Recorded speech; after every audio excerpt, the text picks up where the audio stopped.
시간이 잘 갑니다. 벌써 4월 마지막 주인데 요나서 강의 이제 마지막 시간입니다.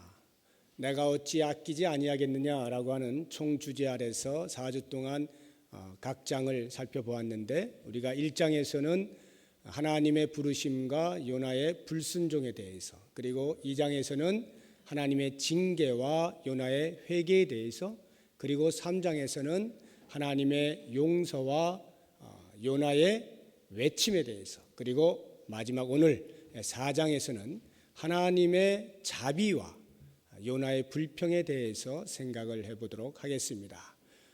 오늘은 순서를 바꿔서 먼저 요나의 불평을 살펴보고 그 다음에 하나님의 자비를 말씀을 드리도록 하겠습니다.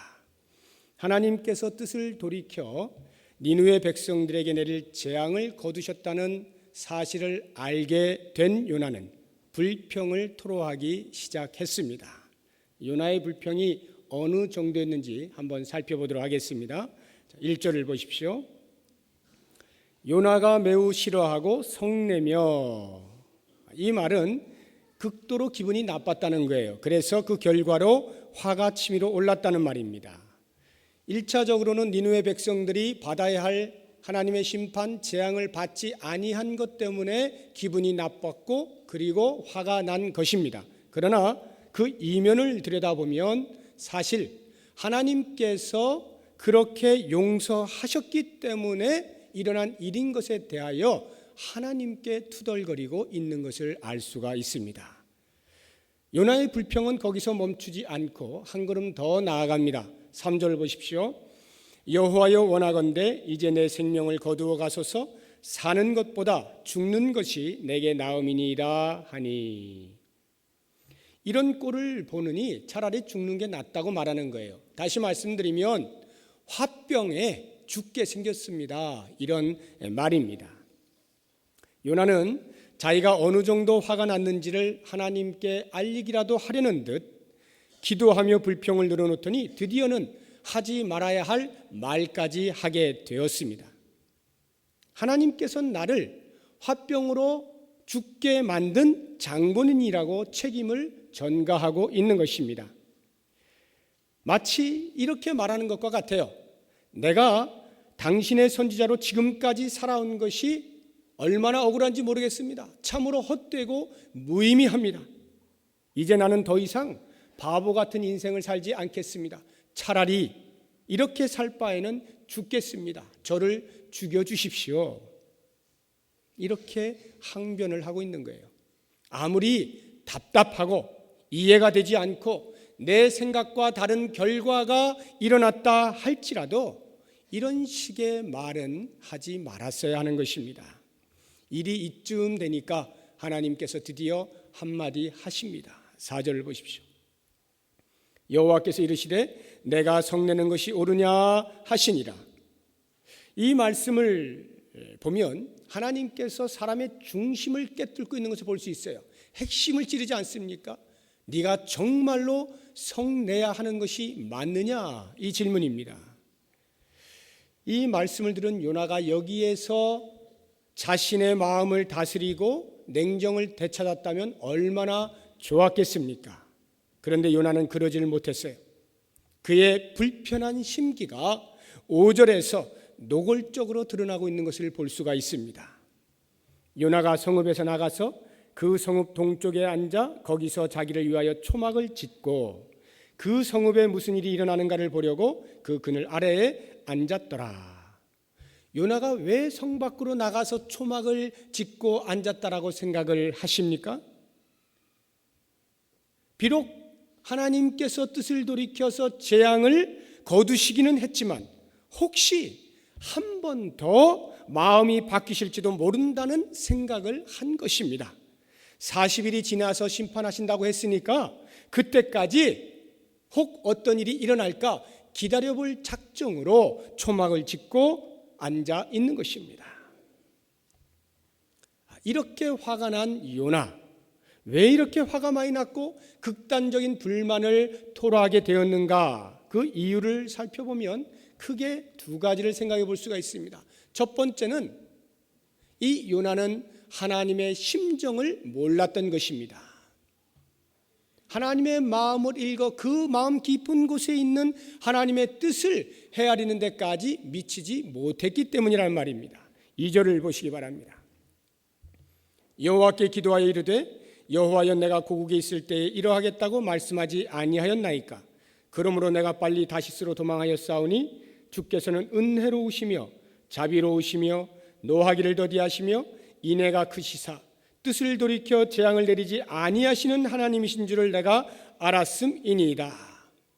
이 말씀을 보면 요나는 하나님의 성품이 어떠한 것을 너무나 잘 알고 있었어요. 은혜가 풍성하시고 노하기를 아주 더디하시고 얼마나 사랑이 많으신지 회개를 하기만 하면 내리시려고 했던 그 재앙마저 거두시는 분이라고 하는 하나님의 성품을 너무나 잘 알고 있었습니다. 그것도 니느웨로 오기 전 이미 이스라엘 땅을 밟고 있을 때 알았던 것입니다. 그러니까 처음부터 이미 알고 있었다는 거예요. 그래서 요나는 내가 다시스로 도망하려고 한 이유가 바로 거기에 있습니다 라고 말하고 있는 것입니다. 그렇다고 하면 이렇게 하나님의 성품을 잘 알고 있던 요나가 왜 하나님의 마음 깊은 곳에 있는 그 심정은 알지를 못했을까요? 이것이 바로 아이러니입니다. 하나님의 성품을 안다는 것과 그것을 나에게 적용시킨다고 하는 것이 다른 문제이듯이 하나님의 성품을 인정한다는 것과 그래서 하나님의 마음을 안다라고 하는 것은 전혀 다른 이야기인 것입니다. 우리는 교회에서 성경 공부를 통해서 하나님이 어떠한 분이신지 익히 알 수가 있습니다. 매 예배 시간마다 듣는 설교 말씀을 통해서 하나님을 아는 지식에 자라갈 수도 있습니다. 그러나 아무리 하나님에 대해서 잘 알고 하나님의 말씀에 통달을 했다 할지라도 그 속에 흐르는 하나님의 마음을 읽어내지 못하면 그 모든 지식과 수고가 다 헛된 것임을 우리에게 말해주고 있는 것입니다. 요나를 보십시오. 요나는 하나님의 징계를 통해서 진실한 회개를 한 경험까지 있지 않습니까? 그런 걸 보면 회개한다는 것조차도 하나님의 마음을 전적으로 이해하여 그 뜻을 이루어 드리는 것을 언제나 보장해 주는 것은 아님을 알게 되는 것입니다. 비록 사역을 거부한 것에 대해서 철저하게 회개를 하고 돌이켜 다시금 그 사역에 매어 달린 것은 맞지만 그 사역에 담겨 있는 하나님의 본의, 본심을 이해하지는 못한 것임을 알게 되는 것입니다. 그러므로 사랑하는 성도 여러분, 우리는 사물을 볼 때나 아니면 우리가 어떠한 사건을 만날 때나 특히 하나님의 말씀을 읽을 때, 들을 때, 접하여 묵상할 때 그 무엇보다 먼저 하나님의 마음을 읽을 준비를 하고 있어야 합니다. 하나님의 성품만 알아가는 것이 아니라 하나님의 마음을 알도록 애써야 한다는 말입니다. 그리고 그 하나님의 마음이 곧 내 마음이 되도록 해야 하는 것입니다. 나에게 맡겨진 사명 속에 담긴 하나님의 거룩한 뜻이 무엇인지 헤아리고 그 뜻을 이루기 위하여 매진해야 하는 것입니다. 교회 안에서 여러 가지 모양으로 섬기며 이런저런 사역을 감당할 때 그냥 나에게 맡겨진 일이니까, 그냥 주어진 일이니까 한다라거나 아니면 그런 일들을 하지 않으면 다른 사람 눈도 있고 좀 미안하니까, 민망스러우니까 그냥 한다라거나 이렇게 하시지 마시기 바랍니다. 이것이 나에게 맡겨진 하나님의 사명인 것을 분명히 깨닫고 하시기 바랍니다. 그리고 그 사명 속에 담긴 하나님의 거룩한 뜻, 하나님의 심정, 하나님의 마음이 무엇인가를 철저하게 알고 그 마음에 전적인 동의를 하고 그 사역을 감당하실 수 있기를 바랍니다. 두 번째로 요나가 극단적인 불만을 토로하게 된 이유는 그의 마음속에 형성되어 있는 배타적 선민 의식 때문입니다.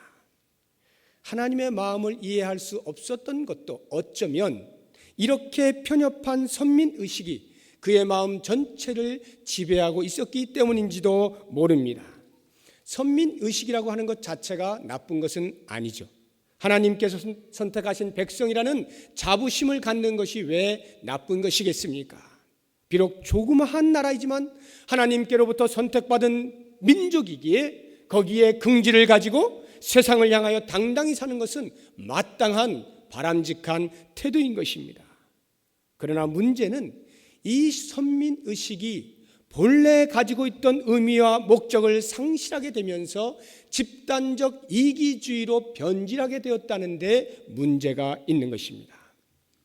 하나님께서 이스라엘 민족을 선택하신 이유가 무엇인지 출애굽기 19장 5절 이하에 잘 나와 있습니다. 세계가 다 내게 속하였나니 너희가 내 말을 잘 듣고 내 언약을 지키면 너희는 모든 민족 중에서 내 소유가 되겠고 너희가 내게 대하여 제사장 나라가 되며 거룩한 백성이 되리라. 제사장 나라가 된다는 말이 무엇입니까? 구약 이스라엘 백성들에게는 제사장이라고 하는 직분이 있었어요. 이 제사장은 백성들의 죄를 하나님 앞으로 가지고 나아가서 규정된 제사의식을 드림으로써 하나님 앞에 죄사함을 받고 하나님과 그 백성들 사이에 어그러졌던 것을 바로 세우고 화목케 하는 역할을 하는 것이 이 제사장의 직분이었습니다. 그렇다고 한다면 하나님께서 이스라엘 민족을 선택하신 이유는 이렇게 전 민족, 온 세계 사람들의 죄를 하나님께 들고 나아가 죄사함을 얻게 하는 중재의 역할을 하게 하시기 위하여 이스라엘 민족을 선택하셨다는 말입니다.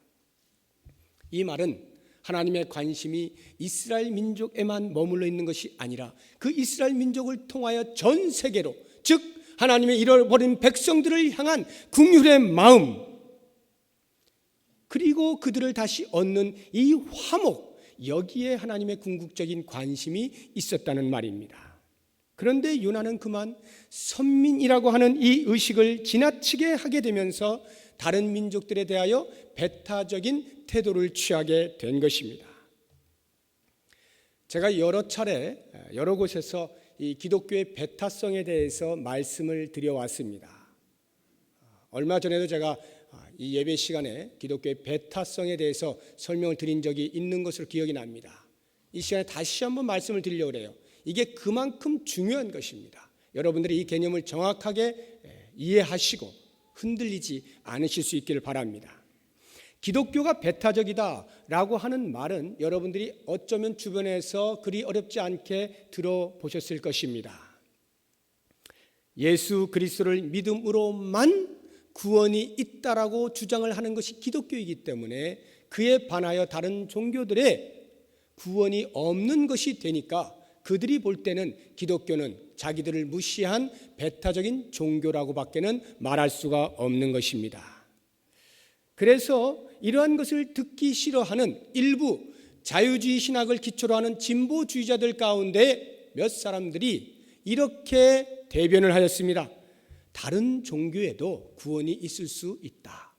그래서 우리가 다른 종교도 존중해주고 다른 종교의 가치도 인정해 주어야 한다라고 말을 하면서 기독교가 더 이상 다른 종교에 대하여 배타적이어서는 안 된다라고 요구를 해오는 것입니다. 이런 현상을 가리켜서 소위 종교다원주의의 현상이다라고 말을 하는 것입니다. 그러나 그들의 그와 같은 말들은 배타적이라는 말 자체의 의미를 정확하게 이해하지 못했기 때문에 일어나는 불상사입니다. 배타적이라는 말은 이런 거예요. 모양만 다르고 어떤 방식만 달랐지 실제로 나도 옳고 너도 옳은데 내가 나만 옳고 너는 틀렸다라고 말을 할 때 그것을 가리켜서 배타적이다 이렇게 말하는 것입니다. 예를 들어서 노란색이 빨간색을 보고 이렇게 말합니다. 야, 너는 색도 아니야. 그러니까 너는 색의 나라에 들어올 수 없어 라고 말을 한다면 그것은 이 노란색은 빨간색에 대하여 배타적인 것이 되는 것입니다. 왜냐하면 빨간색이란 노란색이 아닐 뿐 색이 아닌 것은 아니기 때문에 그렇습니다. 그런데 만약 노란색이 여기 주전자를 보고 동일한 말을 했다라고 생각을 해보세요. 야, 너는 색도 아니야. 그러니까 너는 우리나라에 들어올 수 없어. 라고 말을 할 때 이 말에는 전혀 배타적인 것이 없습니다. 왜냐하면 이 주전자는 색이 아니기 때문에 그렇습니다. 그러므로 이 주전자는 세계 나라에 들어갈 수 없는 거예요. 그냥 주전자예요. 이런 경우에는 배타적이라 말하지 않는 것입니다. 다시 한번 질문을 드리겠습니다. 기독교가 과연 배타적입니까? 오직 예수 그리스도를 믿음으로 말미암아서만 구원을 얻는다라고 선포하는 것이 과연 배타적입니까? 성경은 이렇게 말합니다. 사도행전 4장 12절에 다른 이로서는 구원을 받을 수 없나니 천하 사람 중에 구원을 받을 만한 다른 이름을 우리에게 주신 일이 없다라고 말씀을 하십니다. 예수 그리스도의 이름 외에 다른 이름으로 구원을 얻을 길이 없다라고 말하고 있어요. 요한복음 14장 6절에 보면 예수님께서 이렇게 말씀하십니다. 내가 곧 길이요 진리요 생명이니 나로 말미암지 아니하고는 아버지께로 나아갈 자가 없다라고 말씀을 하십니다. I am the way. 내가 곧 유일한 길이라는 말이에요. I am the truth. 내가 유일한 진리라는 말입니다. I am the life. 내가 유일한 생명이다. 그러므로 나로 말미암지 않고는 생명을 얻을 방법이 없고 나로 말미암지 않고는 진리로 나올 자가 없고 나로 말미암지 않고는 아버지께 나아갈 또 다른 길이 없다라고 말씀하시는 거예요. 이와 같은 성경의 말씀을 우리가 외치는 것이 과연 배타적이냐라고 하는 것입니다. 여러분, 이것은 배타적인 행위가 아니라 오히려 그 반대로 모든 죽어가는 생명을 살리기 위하여 외치는 이 세상에 대하여 가장 포용력 있는 말인 것을 알아야 하는 것입니다. 그렇다고 하면 정작 기독교가 배타적이 될 수 있는 경우는 어떠한 경우이겠습니까?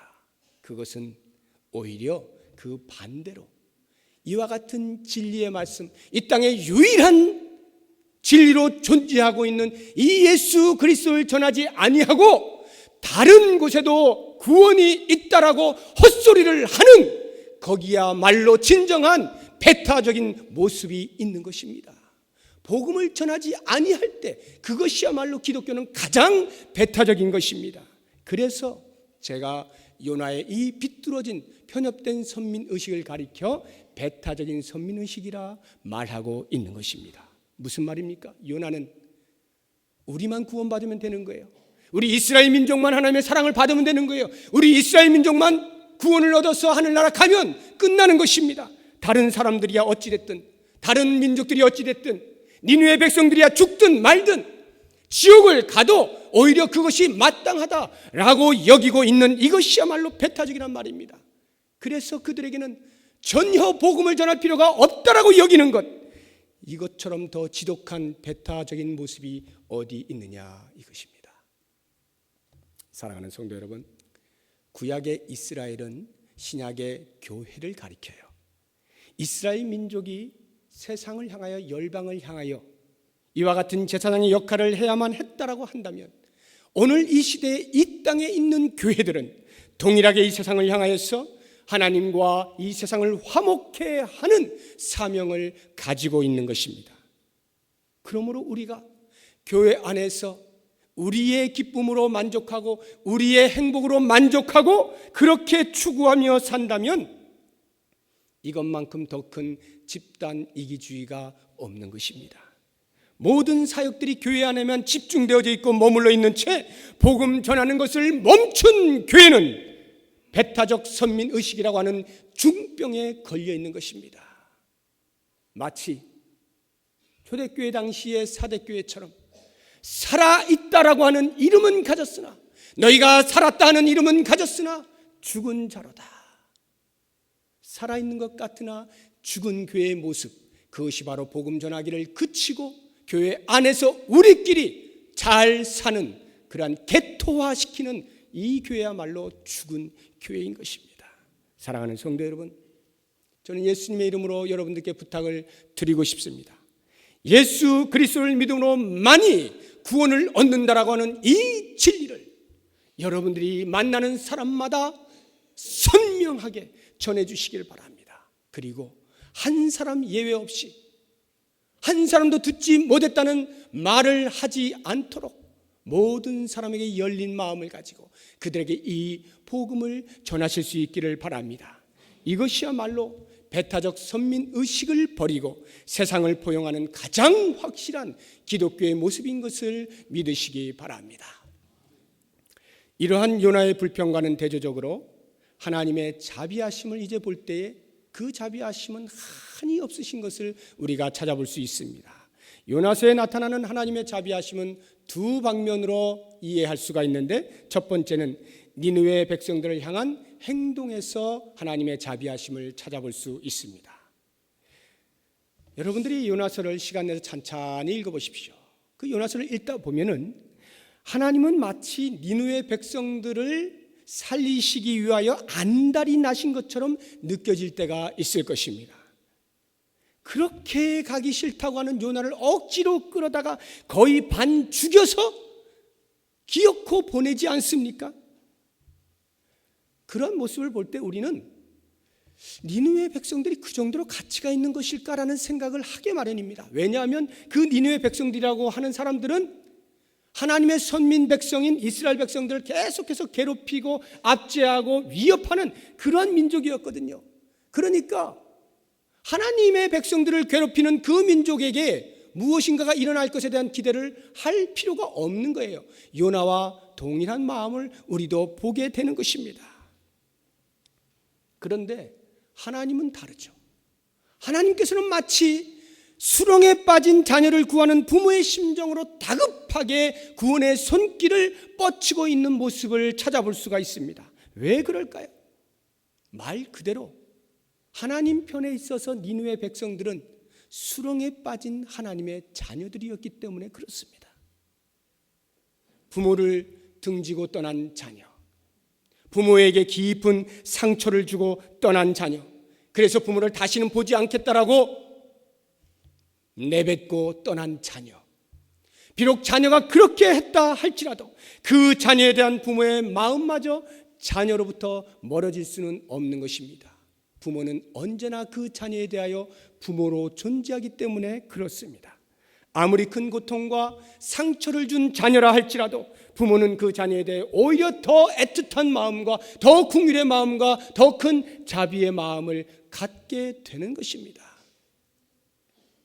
이것이 부모의 마음이라면 하물며 온 인류를 창조하시고 하나님의 형상대로 지음받은 그 사람이 곤경에 처해 있는 것을 볼 때 어찌 하나님께서 자비의 손길을 뻗치지 아니하시고 어찌 하나님께서 사랑을 하시지 않을 수가 있겠습니까?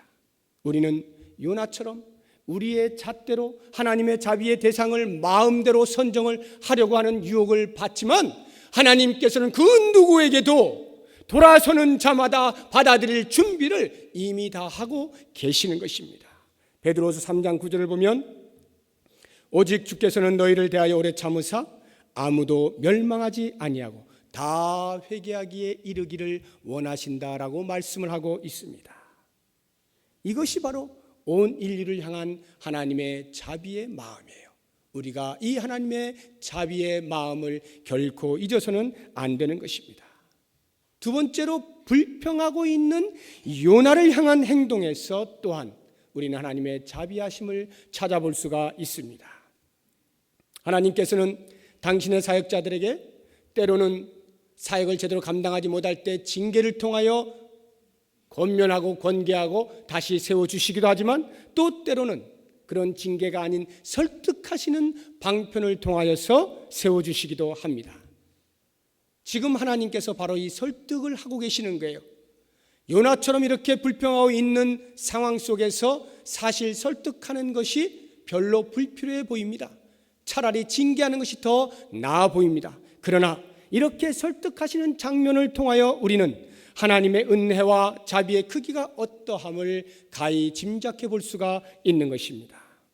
하나님께서는 불만을 토로하고 있는 요나를 설득하시기 위하여 철저한 계획을 세우시고 실행에 옮기신 것을 볼 수가 있습니다. 그 계획의 흔적이 여기저기에 나타나고 있어요.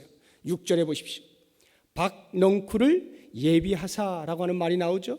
7절에도 보시면 벌레를 예비하사, 8절에도 보시면 뜨거운 동풍을 예비하셨고, 이 모든 말들이 뭡니까? 한 사람의 사역자를 설득하기 위하여 온갖 피조물들을 사용하시면서 처음부터 끝까지 계획하셨다, 이런 말이에요. 그렇다고 하면 그 계획의 내용이 무엇입니까? 떼약볕 밑에 앉아있는 요나에게 박넝쿨을 허락하셔서 그늘을 만들어 주시는 것으로 시작이 됩니다. 6절 하반절 보십시오. 요나가 박넝쿨로 말미암아 크게 기뻐하였더니, 한번 상상을 해보세요. 안 그래도 이 니느웨 백성들을 용서하신 하나님 때문에 이 짜증이 날대로 나 있습니다. 이 속에서 막 불이 나고 있습니다. 그런데 밖에는 쨍쨍 내리치죠. 사막 기후죠. 얼마나 햇빛이 따갑겠습니까?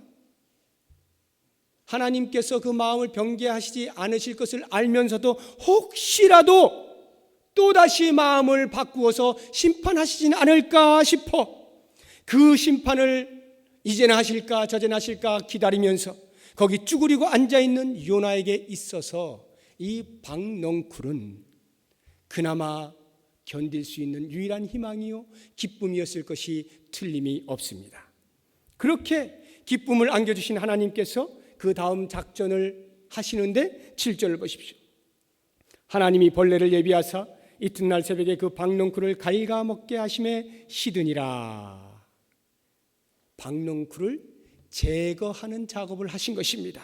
그리고 그것을 끝난 것이 아니라 그 다음 작전이 나와요. 8절에 보십시오. 해가 뜰 때에 하나님이 뜨거운 동풍을 예비하셨고 해는 요나의 머리에 쪼임에, 안 그래도 이 햇볕에 엄청나게 따갑고 견디기 힘들어요. 그런데 거기에 뜨거운 바람까지 동반을 하게 하셨습니다. 얼마나 견디기 힘들었겠어요. 결국 8절 하반절을 보십시오. 요나가 혼미하여, 어지럼증이 생겼다는 거예요. 스스로 죽기를 구하여 이르되 사는 것보다 죽는 것이 내게 나으니라. 요나는 참 잘도 죽고 싶어 해요. 또 이 박넝쿨이 없었다 또 죽고 싶은 거예요. 그 정도로 지금 막 괴롭다는 것입니다. 요나를 이 상태까지 몰고 가신 하나님께서 드디어 교훈하시는 장면이 우리가 함께 읽은 10절, 11절의 말씀입니다. 여호와께서 이르시되 내가 수고도 아니하였고 재배도 아니하였고 하룻밤에 났다가 하룻밤에 말라버린 이 박넝쿨을 아꼈거든 하물며 이 큰 성읍 니느웨에는 좌우를 분별하지 못한 자가 12만여 명이요 가축도 많이 있나니 내가 어찌 아끼지 아니하겠느냐 하시니라. 무슨 말씀입니까? 하나님이 지금 이렇게 말씀하시는 거예요.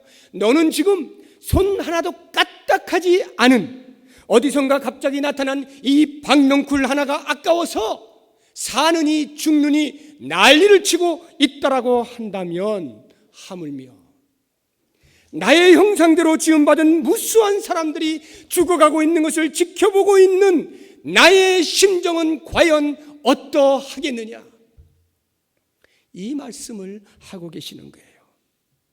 여기 좌우를 분별하지 못하는 자라고 하는 말은 어린 아이들을 가리켜요.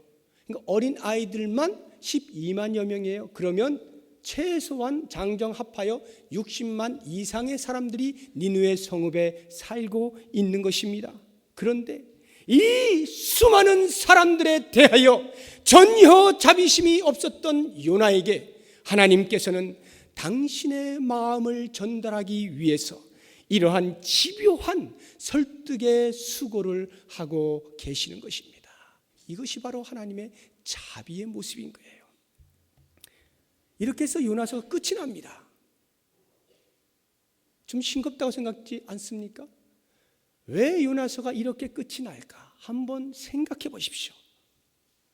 저자인 요나가 지금 이렇게 자기 자신이 초라해지고 아주 몹쓸 사람으로 되어져 버린 이러한 상황에서도 그 어떠한 것도 각색하지 아니하고 빼지 아니하고 거르지 아니하고 그대로 보여주면서 이렇게 그를 마쳤다라고 할 때는 분명히 우리에게 무언가를 시사해 주고자 하는 의도가 있다는 것을 알아야 합니다. 무엇입니까? 온 인류를 향한 하나님의 자비하심을 보여주는 거예요. 그것뿐만 아니라 한 못난 사역자에 대하여서도 끝없이 참으시고 설득하시고 알게 하시는 하나님의 자비하심의 크기가 어떠하다라고 하는 것을 이 요나서를 읽는 우리 독자들이 스스로 발견할 수 있도록 여지를 남겨둔 것입니다. 사랑하는 성도 여러분, 우리가 바로 이 하나님의 크신 자비하심 때문에 이 자리에 앉아 있는 것 아니겠습니까? 그 하나님의 자비하심으로 인하여 구원의 자리에 이른 것 아니겠습니까? 뿐만 아니라 구원을 받았음에도 불구하고 날마다 우리 일상의 삶에서 실수투성이이고 쉽게 투정부리고 다른 사람 잘 되면 배 아파하고 하나님의 마음을 제대로 이해하지 못하는 어리석은 삶을 반복하여 살고 있음에도 불구하고 여전히 그 크신 사랑으로 감싸주시고 때로는 징계로 때로는 설득하시는 것을 통하여서 그 크신 자비를 보여주시고 있지 않습니까? 이러한 자비를 받는 우리의 마음에 이제는 우리가 이 요나서를 마치면서 하나님이 그렇게 우리에게 자비를 보여주셨다고 한다면 이제는 내 편에서 하나님께 무엇인가를 보여드려야 되겠다라고 하는 다짐을 해야 되지 않겠습니까? 내가 하나님의 마음을 무엇보다 잘 이해하고 특별히 복음을 전한다라고 하는 이 엄청난 본질적인 사명을 감당하는 데 있어서 하나님의 마음을 깊이 이해하고 하나님께서 나를 사랑하시고 온 인류를 사랑하시는 그 마음을 깨달아 나도 이제는 무언가를 보여주어 하나님이 원하시는 그것, 모든 백성이 주께로 돌아오기를 원하는 그것을 위하여 내 몸을 던지고 내 마음을 열고 내 입이 나팔이 되어서 사용되어져야 하지 않겠습니까?